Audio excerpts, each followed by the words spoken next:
girl from a small town in northern Wisconsin got tangled in drugs. Pushed out of the house in her late teens and struggled all through her 20s with a heroin addiction. She was used to make money, and it cost her everything. A firstborn child finishing high school and working as a gas station attendant, losing the affection of her divorced parents as they were forming their new families. Prematurely living on her own, finding her own way with the many responsibilities of adult survival, while feeding the growing monster, quickly becoming an obsession. Around 20 years old, she desperately needed help. Everyone that knew her could see that things were very wrong. She had some minor criminal charges and couldn't hold down a job. Providentially, she entered a local rehab program, successfully cleaned up, and trained to work as a practical nurse. The daily newspaper ran a story about the program and her stellar achievements over addiction.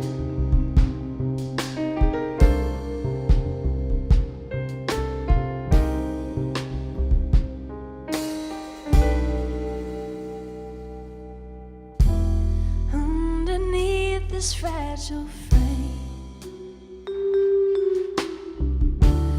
lives a battle between pride and shame.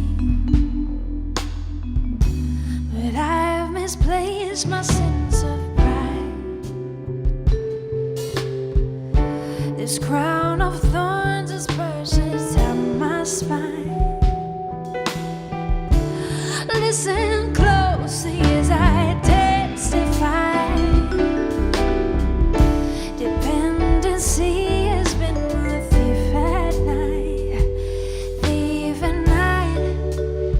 It's been a thief at night.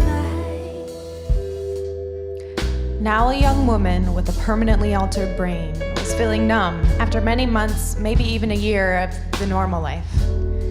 She took a few escape trips that preoccupied her attention.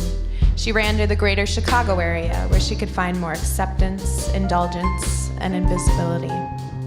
So she got lost and then found by those that liked monsters, those that could make money from people with monsters, those who didn't mind living with people who served small bits of jail time and wouldn't bat an eye at the small blows to those people's health, like near-death emergency room visits due to overdose or beatings.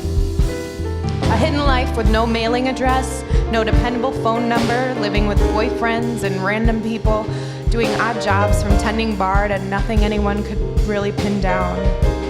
Finally, a family member's phone call became a lifeline with a plan to make a change. And at 25, she left the shadowy boyfriend in big city, a new beginning to separate, detox, and rehabilitate. Hope began to gurgle up from the ground in a practical public rehab program. Transparency peeked its vulnerable head above the surface for a moment, until an ex-boyfriend paid a visit and brought painkillers.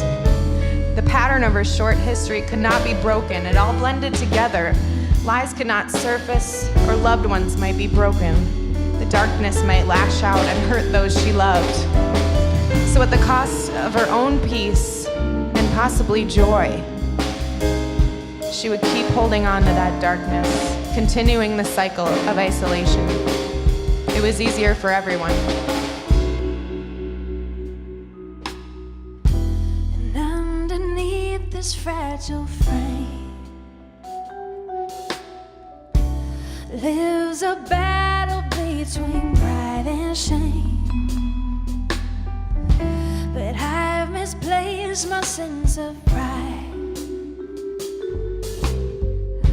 This crown of thorns is perched atop my spine. Oh, so listen closely as I testify. Dependency has been a thief at night. Thief at night. It's been a thief at night. A runaway in the subterranean local culture, soon she crossed state borders and back to Chicago, only to run into former criminal allegations and the web of monster keepers, who she can now see had only betrayed her. Fleeing the Midwest, she found a year-long respite in Montana, working as a waitress or something. The next time her family heard from her was during a longer jail stint in Vegas. On discharge, there was a deal offered for being an informant, and soon after, a friend helped her move to LA and set her up. Part of the deal was not traveling home. Now a California girl, after running west for over 4 years, running further and further away from the people that loved her and who offered her help, but also from those who wanted to use her for their gain. Always running from the people who would control her, for good or bad. She didn't want to be controlled. She wanted to control herself. A hopeful change in the final months of her life, she seemed clearer, even clean. Reports from regular phone conversations with her grandmother, getting an apartment of her own, and getting a real job at a national franchise restaurant. She even installed surveillance cameras at her apartment. She made what looked and seemed like a real change, all on her own.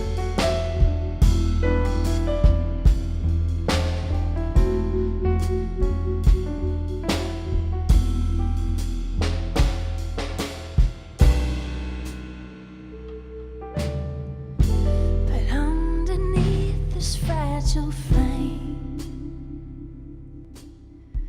there lives a battle between pride and shame. And I've misplaced my sense of pride. Its crown of thorns just bursts at my spine. Oh, so listen closely as I testify, 'cause the fantasy has been a thief at night. Thief at night. It's been a thief at night. Then, a dead body, murdered away from her apartment, found in a ditch a couple days later than her abandoned and vandalized car. A body with no identification, no documentation, and no traces of heroin. Now gone. A precious baby girl, a confident toddler, a funny and generous 8-year-old, a firstborn daughter, loving granddaughter, a big sister, a nice cousin, a helpful niece. A troubled teen, a drug addict, a prisoner, a girlfriend, a voice on the other end of a 900 number, someone in a photo to look at. A prostitute, a slave, a manipulated girl looking for a place to belong. This was a life valued greatly and dehumanized by so many. Dehumanized life, a pandemic that's so close to all of us. Sometimes it's a family member or a neighbor's kid or a friend of a friend. Sometimes it's the girl you spent some summers with playing in the pool. You could be right next to them at a club, on the bus. Sometimes it's the unrecognizable person facing you in the mirror.